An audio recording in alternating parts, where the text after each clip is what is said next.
I don't know if you are like me, but I feel like a digital immigrant. I did not grow up with digital technology, and now I am being faced with the impulse to text message while I'm in church, or while I'm on vacation, I'm listening to podcasts with my earphones on and totally ignoring my husband. I never would have never done these types of behaviors before owning an iPhone. I would have thought of them as very rude. Technology has seduced me into believing I can do two things at once and do them both 100% effectively. In my search to find out if this is possible, I discovered 3 myths about multitasking. But before I share those with you, I'd like to do an experiment with you to see if you can do two things at once. I want you to say out loud, "I cannot do two things at once very well," and try to read this statement. I cannot do two things at once very well. What you probably noticed is that when you try to do two things at once, your attention switched quickly from one to the other. But it took you longer to complete the task. It would have taken less time if you had done the task sequentially, but because you wouldn't have had to refocus your attention. That brings us to myth number 1.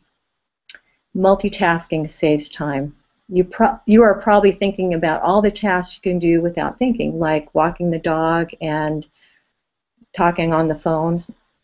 It is possible to do two tasks at once, as long as one is passive and the other it requires very little mental overload.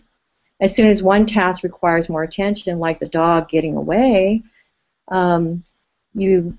it will require all your full attention to get the dog. You might see teenagers who watch TV, listen to music, and read at the same time. In reality, what is happening is they are decreasing the amount of attention paid to each device. They are spreading their attention more thinly. Multitasking is conditioning our youth to be shallow thinkers because they are training themselves to have continuous partial attention. Myth number 2, multitasking makes you more productive. Multitasking reduces productivity by 40% because you have to backtrack each time you switch a task. The start, stop, jump around interruptions exchange work for busyness. We feel like we've been busy all day, but when we look at our to-do list, we see a backlog of tasks.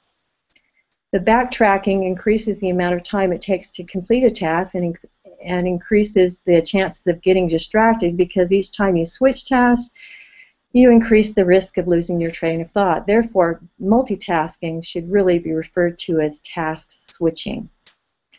Myth number 3, you can perform 2 or more tasks simultaneously as effectively as one.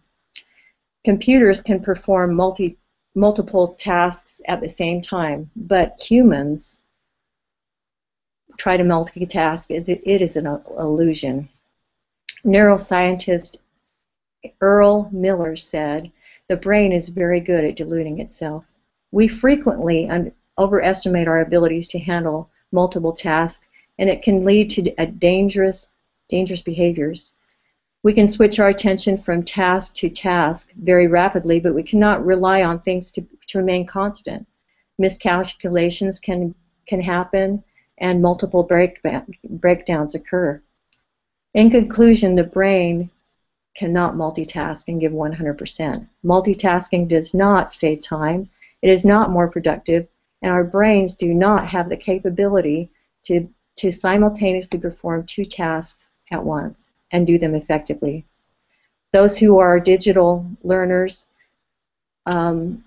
digital natives who have always had technology, have a greater challenge of recognizing that all stimulating activities are not created equal. Perhaps it would help to imagine ourselves entering a room full of treasures and being told that whatever object you choose would be yours, with the understanding that all other objects would fall into the background. The rule is to obtain the treasure. In obtaining it is to focus on one thing at a time. Being fully present is the greatest challenge that digital natives face. Giving our full, whole attention and our best selves to whatever we are doing at the moment is where the true treasure lies.